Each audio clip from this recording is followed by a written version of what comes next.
Tengan muy buenos días y bendiciones. Esta mañana vamos a meditar en el tema: el sufrimiento y la prueba son la bendición de Dios.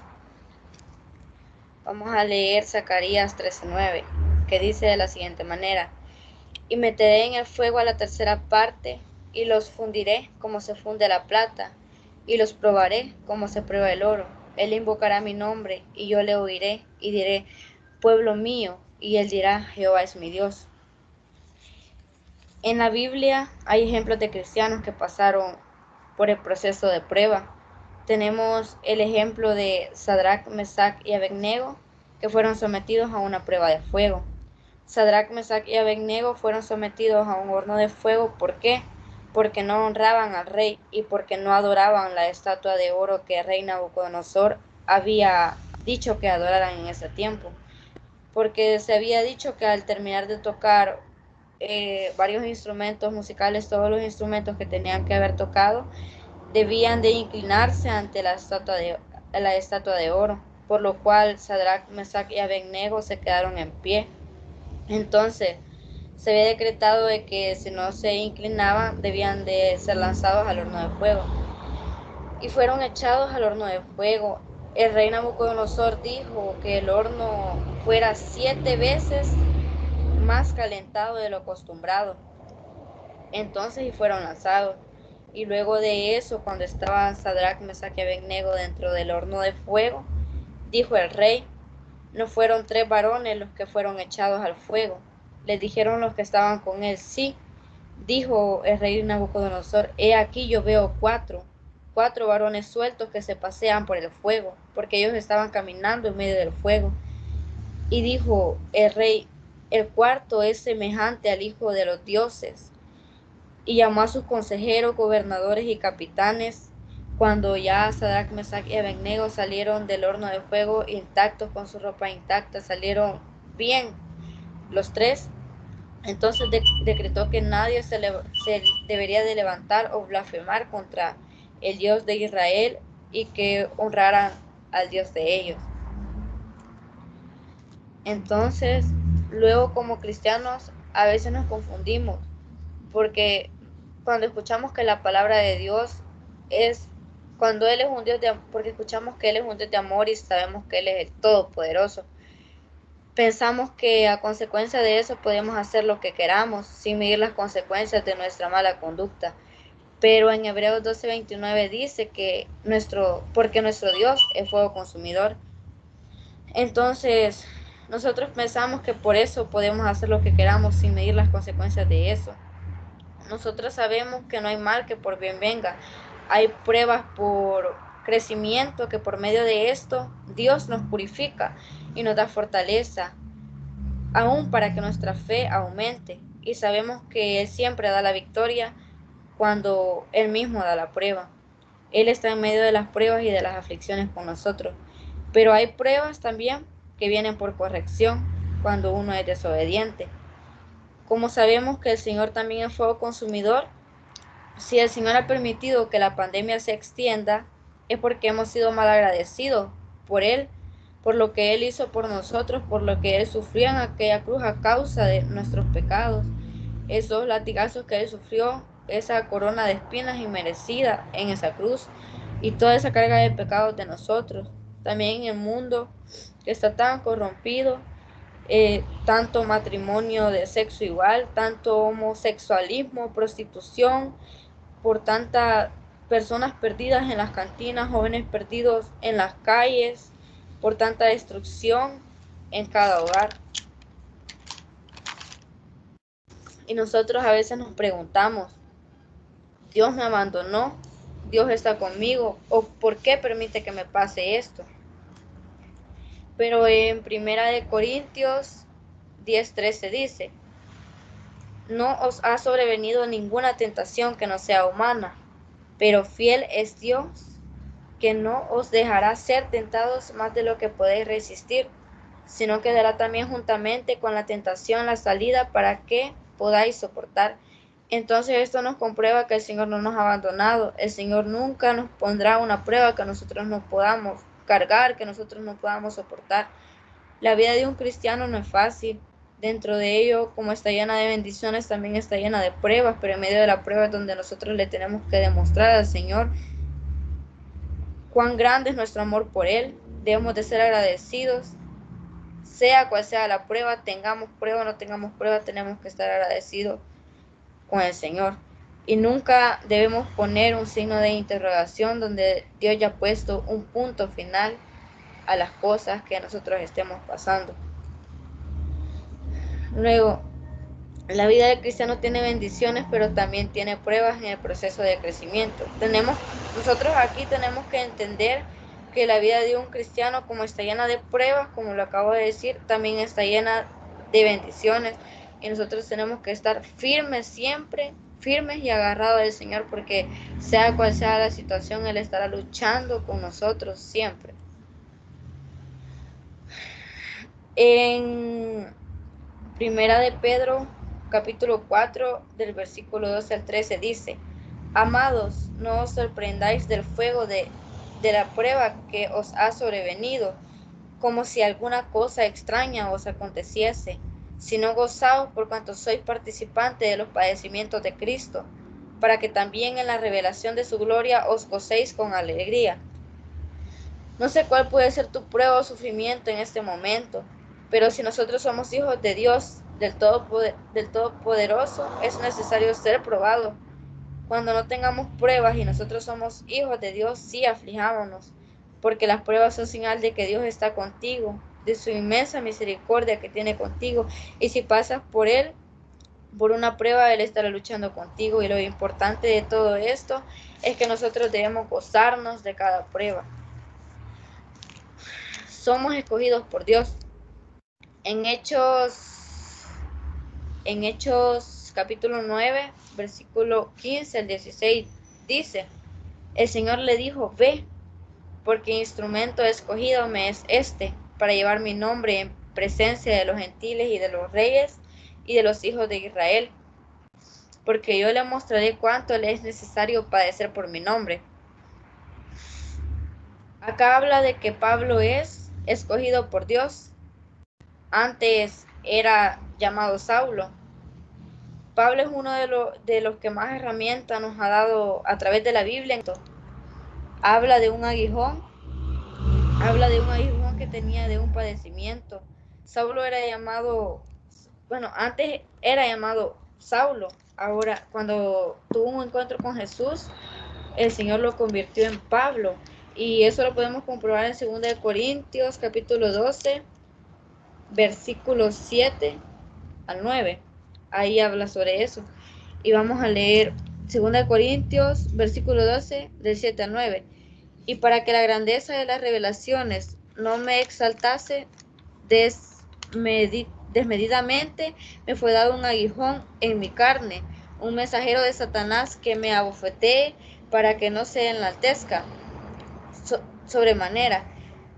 Respecto a lo cual 3 veces he rogado al Señor que me lo quite de mí, que era un padecimiento que él tenía, y me ha dicho: bastante mi gracia, porque mi poder se perfecciona en la debilidad. Por tanto, de buena gana me gloriaré más bien en mis debilidades, para que repose sobre mí el poder de Cristo.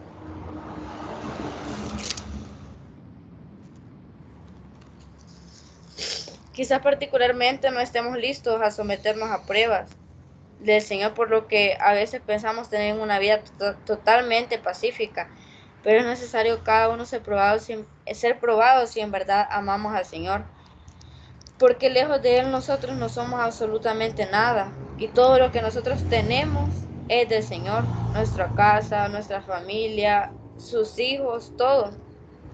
Él nos sanará de cualquier herida, así como pasó Pablo en ese entonces. Él nos protegerá. Él es el único perfecto, sumamente fiel hacia nosotros. Nos corregirá, pero nos bendecirá. Pondrá amor en nosotros para Él y para nuestro prójimo. Hará rectos nuestros caminos. Nos ayudará en todo si lo ponemos a Él primero, si le damos a Él las primicias, si obedecemos sus mandamientos. Él nos prepara un futuro, una carrera que quizás ni lo imaginábamos, pero nunca olvidemos de dónde el Señor nos sacó.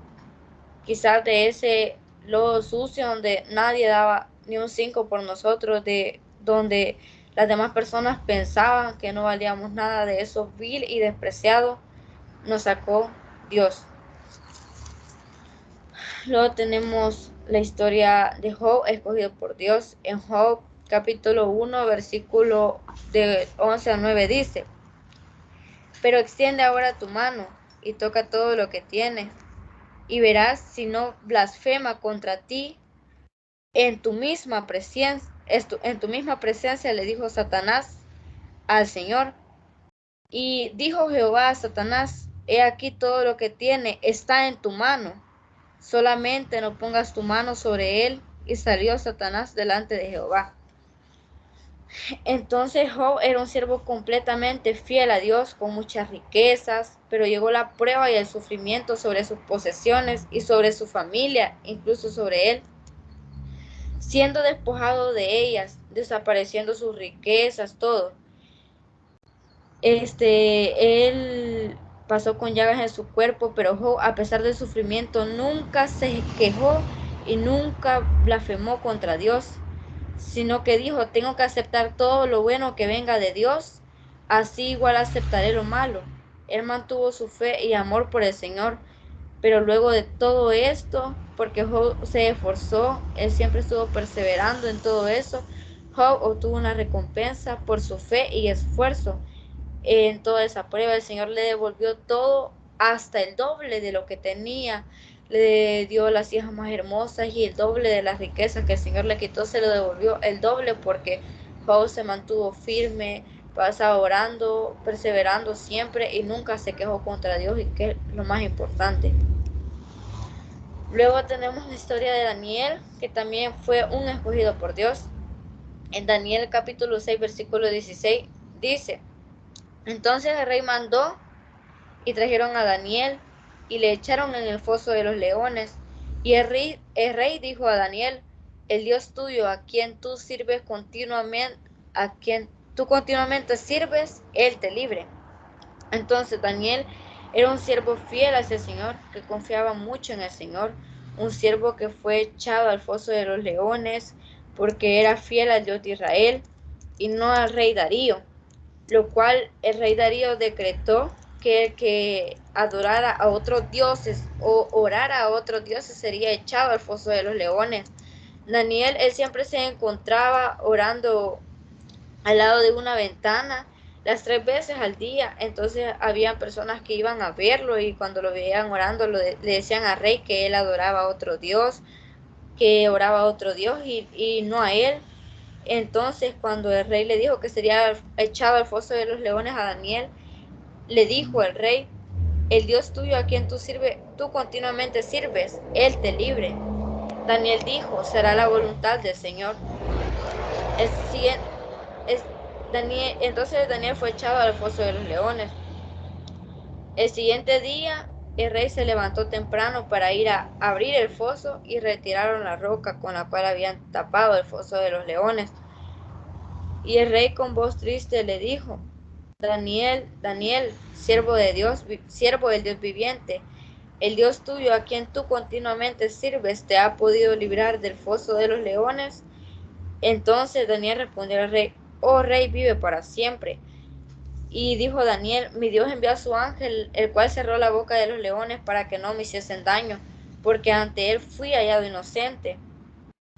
Luego de eso el rey dijo a aquellos hombres, porque fueron unos hombres los que le dijeron al rey que levantara ese decreto contra Daniel, porque el rey era muy amigo de Daniel. Entonces el rey mandó llamar a aquellos hombres que habían acusado a Daniel y fueron echados al foso de los leones. Cuando no habían llegado esos hombres ni al fondo del foso, cuando los leones ya los habían devorado a ellos y quebraron todos sus huesos, el rey dijo que debían temer y adorar al Dios de Daniel. Luego de eso, en primera de Pedro, capítulo 5, del versículo 5 al 11, dice: igualmente, jóvenes, estad sujetos a los ancianos y todos sumisos unos a otros, revestidos de humildad, porque Dios resiste a los soberbios y da gracia a los humildes. Entonces aquí el joven cristiano, las personas cristianas deben de estar conscientes de la actitud que Dios espera de nosotros, de la obediencia que Dios espera de nosotros y de la rectitud que aprendamos, de las experiencias que tenemos que aprender, al menos los jóvenes tenemos que aprender de las experiencias que han tenido nuestros padres, de todas las pruebas y duras y el sufrimiento que ellos han pasado. Luego en versículo 6 dice: humillaos pues bajo la poderosa mano de Dios, para que Él os exalte cuando fuere tiempo. Entonces aquí debemos humillarnos delante de la presencia del Señor, aceptar nuestros errores y confesar con nuestra boca nuestros pecados, que eso es muy importante, y Él nos perdonará y nos pondrá en alto cuando sea su tiempo. Luego en el versículo 7 dice: echando toda vuestra ansiedad sobre Él, porque Él tiene cuidado de vosotros. Debemos poner nuestras cargas, todo lo que tengamos, si nos sentimos estresados, todo el trabajo, todo nuestras cargas y nuestros pecados hacia el Señor en oración, y Él se encargará de todas nuestras cosas, de todos nuestros problemas, de nuestra familia y de todos los que nos rodean. En el versículo 8 dice: sed sobrios y velad, porque no es vuestro adversario el diablo anda como león rugiente, anda alrededor buscando a quien devorar. Entonces aquí debemos estar firmes en la fe y listos en todo momento, porque en el momento que menos pensamos, quizás el enemigo nos ataca con cualquier cosa que nosotros a veces ni cuenta nos damos, nos dormimos. Por eso tenemos que estar preparados en ayuno y oración, siempre con la armadura de Dios, porque así es como al Señor le agrada que estén sus hijos. Luego en el versículo 9 dice: al cual resistid firmes en la fe, sabiendo que los mismos padecimientos se van cumpliendo en, vuestros hermanos en todo el mundo. Entonces los padecimientos que estamos pasando ahora en diferentes lugares son esos terremotos que están escritos en la Biblia también, en diferentes lugares del mundo, muertes, cuánta gente se está muriendo sin conocer a Cristo, y esa gente que se está muriendo sin conocer a Cristo está siendo atormentada en este mismo momento en el Hades, y cuántas personas se están muriendo sin conocer a Cristo, porque en la Biblia está escrito que en los tiempos finales el amor de muchos se enfriará, se levantará nación contra nación, habrá pestes y hambres, y todo eso es lo que estamos viendo en este tiempo. Tristezas, explosiones y el gran padecimiento mundial, la pandemia, el virus, todo eso del virus. Pero el Señor en el versículo 10 nos dice: mas el Dios de toda gracia, que nos llamó a su gloria eterna en Jesucristo, después de que hayáis padecido un poco de tiempo, Él mismo os perfeccione, afirme, fortalezca y establezca. Entonces, más después de haber pasado todo ese sufrimiento, muchos de nosotros nos hemos afirmado y fortalecido. Luego de todo esto, vendrá la recompensa, cuando toda la palabra del Señor se cumpla completamente. ¿Cuál es la herencia prometida mientras enfrentamos todos estos dolores de la vida en esta tierra? El galardón que nos espera allá con nuestro Señor Jesucristo. Allá ya no existirá más dolor, ni tristeza, ni sufrimiento. En cambio allá solo habrá alegría, gozo, y lo mejor de todo es que vamos a poder estar con el Señor Jesucristo. Y nosotros mientras debemos de estar luchando más en este tiempo es donde nosotros más debemos estar unidos, ustedes con sus familias, orar, dedicarle tiempo al Señor, porque eso es lo que a Él le agrada, y así Él lo respaldará en todo. Y debemos estar listos, porque cuando menos esperamos, cuando el mundo esté quizás ya que haya más cosas, porque van a venir más cosas todavía, cuando la palabra del Señor se haya cumplido, ahí es donde el Señor va a venir. Ahora, ¿cómo podemos pasar las pruebas y refinamientos del Señor? Nunca debemos quejarnos de las pruebas. Debemos darle gracias en la prueba. Mantener nuestra fe y amor por el Señor. Deshacernos de todo lo malo. Tener la voluntad de abandonar la carne y vivir conforme al Espíritu, porque eso está también escrito en la Biblia. Dejar que Él nos corrija. Debemos orar, ayunar, leer leer la Biblia. Tengamos pruebas o no tengamos pruebas, nosotros debemos hacerlo. Debemos obedecer a sus mandamientos, que es lo principal y lo más importante. Y a través de todo esto, nuestra fe y amor por el Señor crecen y si hacemos su voluntad. Porque en Santiago 1, versículo 12 dice: bienaventurado el varón que soporta la tentación, porque cuando haya resistido la prueba, recibirá la corona de la vida que Dios ha prometido a los que le aman. Y con esto finalizamos.